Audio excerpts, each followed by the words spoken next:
Some really troubling news that's just come out. Let's go ahead and put this up there on the screen, which is that UF life expectancy has dropped for the second year in a row. So you might say, well, of course, because of COVID, but it's not just COVID. And I think that that's one of the main things that they point to within the study, Krystal, which is that there was an extensive loss of life that, yes, includes the hundreds of thousands of people who died from COVID, but also from increase in deaths of despair, in fentanyl deaths hit all-time high, alcoholism hit all-time high, drug use. I actually was just reading a new study that if you were below the age of 60, your risk of dying from one of these deaths of despair, suicide, drugs, or alcohol abuse was actually higher than your risk of dying from COVID-19 over the last 2 years. So you combine a elderly, sick, overweight population with a mentally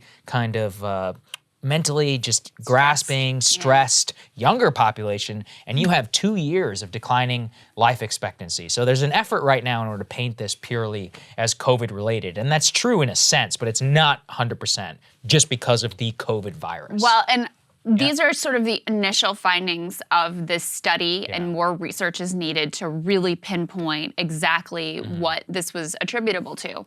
But one thing that is interesting is that now we've had 2 years in a row, and by interesting I mean devastating, where you have life expectancy dropping.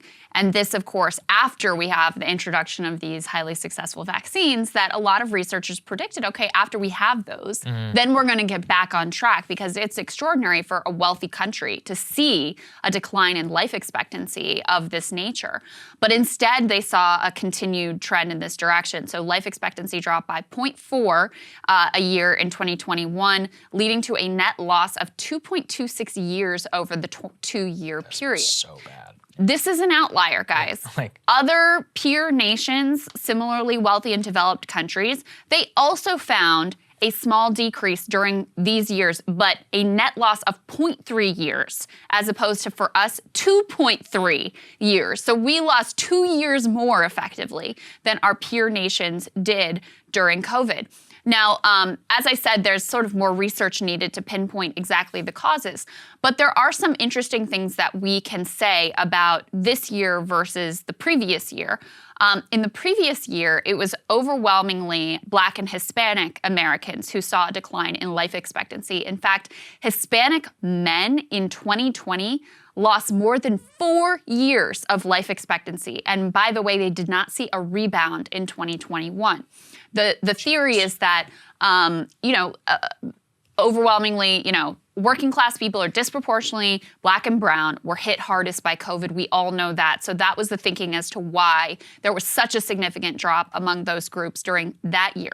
This time around, actually those groups, they didn't get better, but they didn't get worse. And I actually think Black Americans did tick up a tiny bit. The big drop this time was among white Americans. And that's why there's some theorizing that it could be related to increased levels of vaccine hesitancy, especially among older white men, contributing to this life expectancy drop. But I do think it's important to point out, there are a lot of things that could have gone into that. We've certainly been tracking here the deaths of despair, the just stunning and horrific rates of overdose and addiction and deaths from alcoholism, and all of those signs of society that just is not well.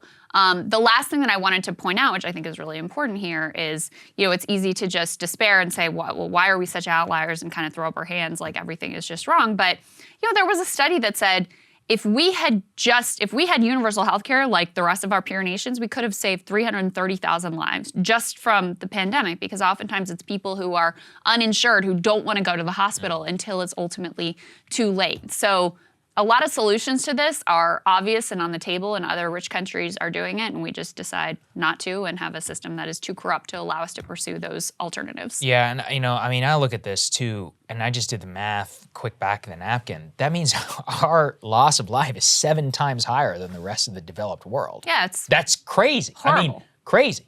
And if you point to one of the quotes here, is that many people are dying in the prime of their lives.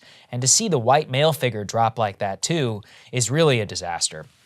underlying health conditions has just got to be one of the top answers here, which is that, and they even point to that, which is that, look, vaccine or not, if you've got diabetes and you're fat, and especially if you're obese, you are way more likely to die, not just of COVID, of cancer, of basically everything. And those underlying health conditions combined with a lack of access to healthcare, especially because those underlying health conditions are disproportionate amongst the people who are the poorest in this country, you combine that with COVID, not just the virus, but a lot of other stuff, alcohol, deaths of despair, you're just gonna make it so that our life expectancy has dropped so precipitously like this. Like, this is a sign of a dying civilization. Andrew Yang, one of my favorite quotes he ever said on the debate stage 2020 was, look, the ultimate metric is, are people living or are people dying?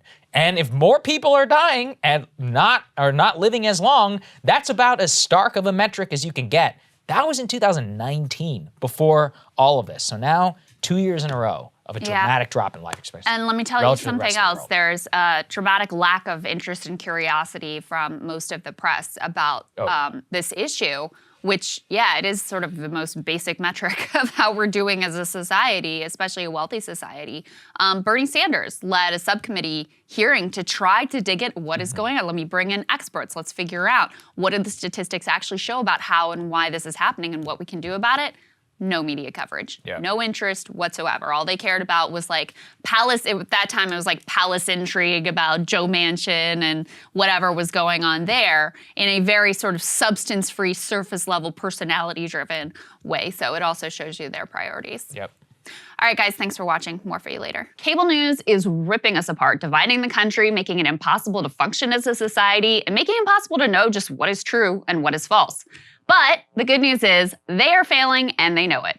That is why we're building something new, a new mainstream, a healthier one, something more trustworthy, something that we are going to need in one of the most pivotal times in American history. We are building up here for the midterms, for the upcoming presidential election, but we need your help. So if you can help us out by becoming a premium member today at breakingpoints.com, we're trying to change America for the better and the entire world. So what are you waiting for, guys? Go to breakingpoints.com and sign up and help us build a new mainstream.